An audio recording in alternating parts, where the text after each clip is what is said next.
One of 91.3, Aaliyah, and Try Again. Time right now, 9:13 on a Friday. And with us here in the studio, I want to welcome Kai Minejima-Lee. Hello there, Kai. Hello. It's so nice to be here. Thank you for having me. Oh, it's great having you here. Yeah, so Kai is with us because he is, the world champion as far as indoor skydiving goes. Yeah? I mean, let's be honest. You're talking about a World Cup gold and 16 medals in just 1 year. 17, actually. Oh, my God. Get your facts right. Okay. Do your homework. Sid. Yeah, and Kai is only 16 this year. That's crazy. Good gosh. Okay, so we want to find out how this all started, this love, this passion for indoor skydiving. Tell us more. Yeah, so when I was like 3 or 4, my dad was invited to iFly Singapore's anniversary party. Yeah. And he thought I would be interested, so he brought me along to Sentosa, and I saw these people flying around, and I was like, that's so cool. I want to try that. And I was like, Papa, can I try that? Can you bring me? And unfortunately, the law says that you have to be 7 in order to start. So every year on my birthday, I'll go up to my parents, I'll be like, hey, can I go yet? Hey, can I go yet? Hey, is it time yet? Yeah. And finally, on my 7th birthday, they were like, yeah, it's time. And they brought me to iFly Singapore, and I jumped in for the first time, and it was just so amazing. I still remember it was just, so freeing. And I remember thinking to myself, like, oh my God, I'm flying. Yeah, yeah. And, they couldn't even get me out of there. I wanted to stay inside the whole time. They're like, no, your time's up. And so I just wanted to keep going back and getting better, learn more. Yeah. And the same year, I think within 6 months of me starting, I competed in my first competition. What? Wait, at 7? Yeah. Wow. What? So, crazy. That's crazy. That's how committed you were to the sport, right? And you've been doing it since for the last 9 years. Mm-hmm. When did you actually turn professional? Was there a point in time? I think there was not really any specific point. It was just kind of me wanting to do more and go further. So like I said, the first competition, actually I missed out on the podium. My first competition, I was 4th, and I was like, oh, I want to come back and get on that podium next time. Course, yeah. And it was just pretty natural. I think it was just, I don't remember ever thinking like, yeah, I want to go pro. It was just, I want to do more and compete more, and I really like this, so can I go for more competitions? Yep. And eventually it started being like, okay, next, the one that's biggest after this is going to be the World Cup. It's like, yeah, I want to do it. And here we are. Next thing you know, we're here talking to Kai. It boggles the mind that it is 17 medals and a World Cup. I can't figure in my mind how you managed to achieve so much in the space of such a short time. Yeah, because, when we were 16, what were we doing? I was playing Cowboys and Indians in my garden, man. I think I was dating some boy. Hey, hello! Why, 16? Okay, puppy if love. my daughters dated at 16, they would have been shocked, I tell you. Okay, so we're going to go on Facebook right now to continue this conversation with Kai. Join us there. Let's go! We get you going. The Flying Dutchman and Carrie Chong on the... Okay, so you've taken this journey. You've won all these medals. You're a World Cup gold medalist. You're world champion. How do you manage to put that together with schooling? Because you're homeschooled, and we're going to talk about that in a while. Mm-hmm. But how do you manage to integrate that training and the homeschooling and get it all done in the space of a day? How does that work? I mean, yeah, so training right before like a big competition like maybe World Cup or World Championships can be really intense, and for like maybe 1 or 2 months before the competition, I'm at the tunnel every single day from morning to night. And because I do multiple categories as well, I do solo events and team events. Being homeschooled really helps because it means I just take my iPad and my MacBook to the tunnel, and I put my AirPods on and I sit in the corner and I do all my schoolwork like in between my sessions whenever I have a break. And I'm in the morning for my solo sessions, and then my teammates will come and join me after school or work for our team events. Right. And it's just finding the time to get whatever I need to get done. while also making sure I have time to rest and prepare for training. So I'm trying to figure out how you do this. So what kind of training? I know you do training in the tunnel. Outside of that, what sort of physical? There's got to be a hell of a degree of physical training for you to do what you do. Yeah, actually being in the tunnel is really physically intensive. Yes. When I doing one of my routines, so I think it was last year I measured my heart rate while I was competing my routine. And it was anywhere between like 180 to 200 throughout the whole thing. Oh my gosh. So yeah, I have to do a lot of like stamina training and running. And also because I do freestyle, which is really similar to figure skating or gymnastics, there's a lot of power and also flexibility involved. So I do a lot of stretching at home and, some weight training and body weight training. Right. I would imagine core training is really important as well, right? So I'm interested to know, like, what does a routine typically look like? Are the judges looking for anything in particular? Yeah. So like I mentioned, it's very similar to figure skating and it's judged similarly as well. Okay. So typically a routine would be 90 seconds and to music. It's anywhere from 75 to 90 seconds and it's flown to music. It's choreographed typically by a coach or by the competitor themselves. So in my case, I do it myself most of the time.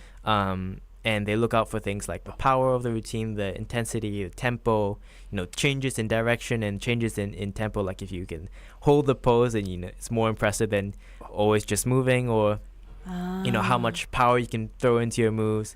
And they also look out for creativity because it's such a new sport. There's a lot of emphasis put on, pushing the limits and creating new moves and new tricks, which is one of my favorite things to do because you get that space that you can do pretty much whatever you want. And then to just play around and invent new things is just is really fun. It is a new sport, true enough. Do you ever see it hitting the Olympics? I mean, yeah, I would love to see it. That's the ultimate goal for me, I think. Yeah. But also we're looking at, major games like SEA Games or ASEAN Games. Yeah. And in the past couple of years, there's been a lot more participation from Asian teams. Yep. Like Malaysia, Indonesia, Thailand, China, and Korea as well. Actually, in 2024, there was the inaugural Asian Championships that was held in Macau, and that was really great to see. And Singapore also had a record large contingent. Yeah, I think it was one of the biggest contingents there. We had 21 athletes. Wow. Okay, so I want to talk about, while we're talking about team, do you prefer flying solo or do you prefer doing it as a team? Because I know you guys won the silver in this four-way, open category with Vera, Ishan, and Jordan. Which would you choose? What do you have? Yeah, it's really different. The silver in last year, and then this year a gold with Vera, Ishan, and Kira as well. Flying with my teammates, they're also one of my closest friends. They're all some of my closest friends, and flying with them is really just so fun. But when I'm on my own in the tunnel, I also have that flexibility. I can really invent new things, like I said, and I have so much more space to myself. Yeah. They're both very different. I really love doing both of them. I don't think I could choose. Okay, fair enough. It's a different kind of dynamic, I think, right? So parents are listening in and they heard us mention homeschooling, a rarity in Singapore. What's that like?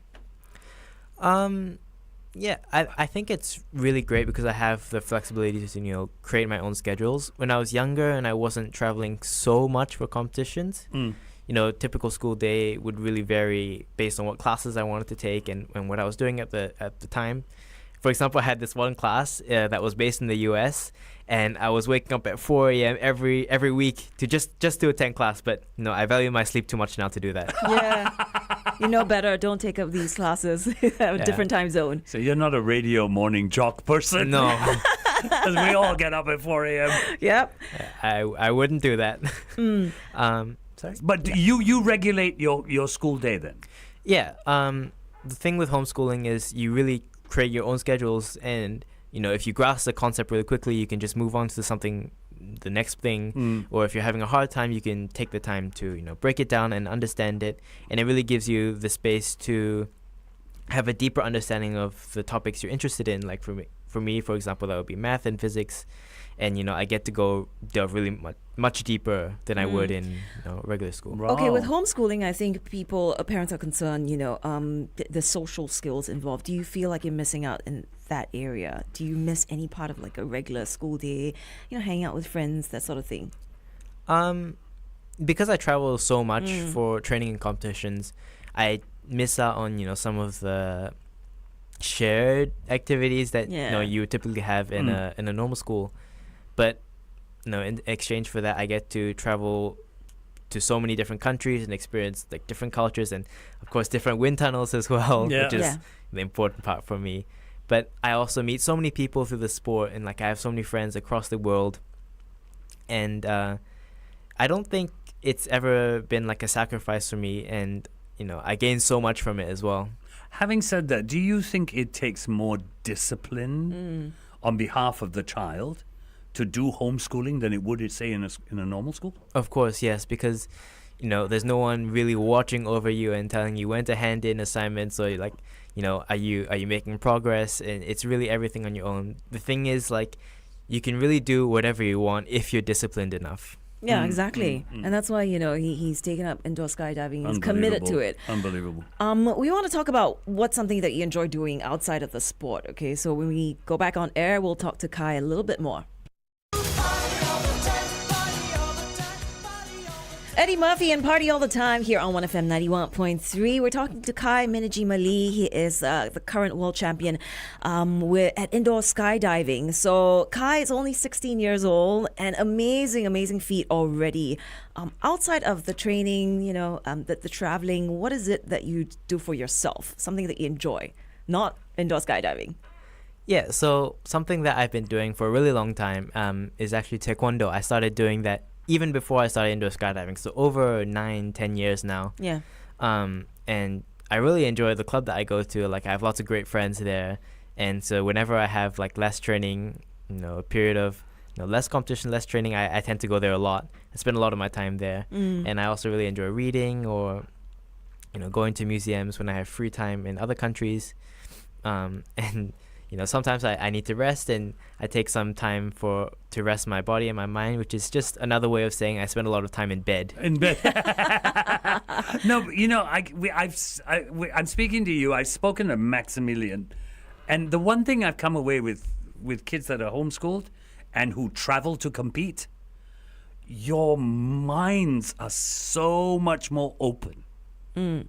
Yeah, I think it's just If you understand what I'm trying to say. yeah, it's something that comes with being able to experience all these different things. It's Yeah. an opportunity that we're so lucky to have, and to travel to all these countries in Europe and in Asia and in Australia. Yeah. And I'm just really thankful that I've been able to meet so many people through this and learn from them. And I understand that now people think in different ways, and Yeah. they process things differently. You know what they say, right? The best lessons are the ones taught outside of the Outside of classroom. the classroom. Right? What do you say, and I'm going to put you on the spot, I tend to do this with everybody. What do you say to parents listening whose young children are saying, Mommy, Daddy, I want to do this? As in indoor skydiving. Indoor skydiving, it could be indoor skydiving, it could be football, it could be badminton, it could be tennis. Mommy, Dad, I got this passion, but you're small.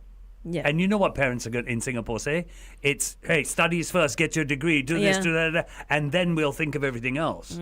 But what do you say to parents? You're living the dream. What do you say to parents? I mean, I've been so lucky to have parents that have been really supportive Yeah. throughout my entire journey, and they've helped me so much, and they've been such an important part of everything that I do. I think it's important to let your kids explore their passions.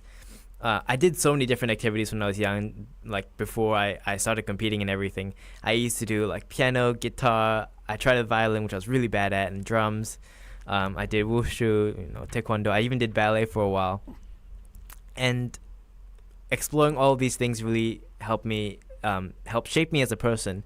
And I think if a young child has a passion for something, it should be something they pursue, because it can play such an important role in their life. And just because you're pursuing a sport doesn't mean you can't do well in your studies as well. Yeah, yeah. No, that's a fair point. Nice. Okay, Yeah. so one last question before we go. What's next for you?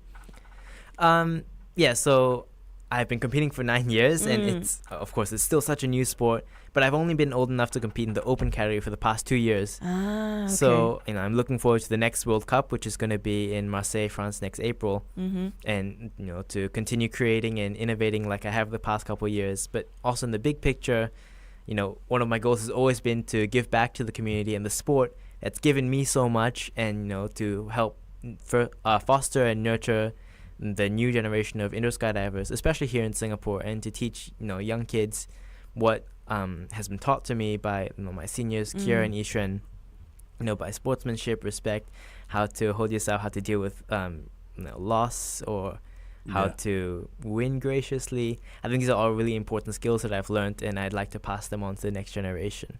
Nice. Alright. Very nice. Well, it was a pleasure having you, Kai, and we wish you all the best in, all your competitions. Thank you so much. Thank you, Kai Minejima-Lee, of course, indoor skydiver. Thank you. The Morning Drive, 6 till 10 a.m. on 1FM 91.3.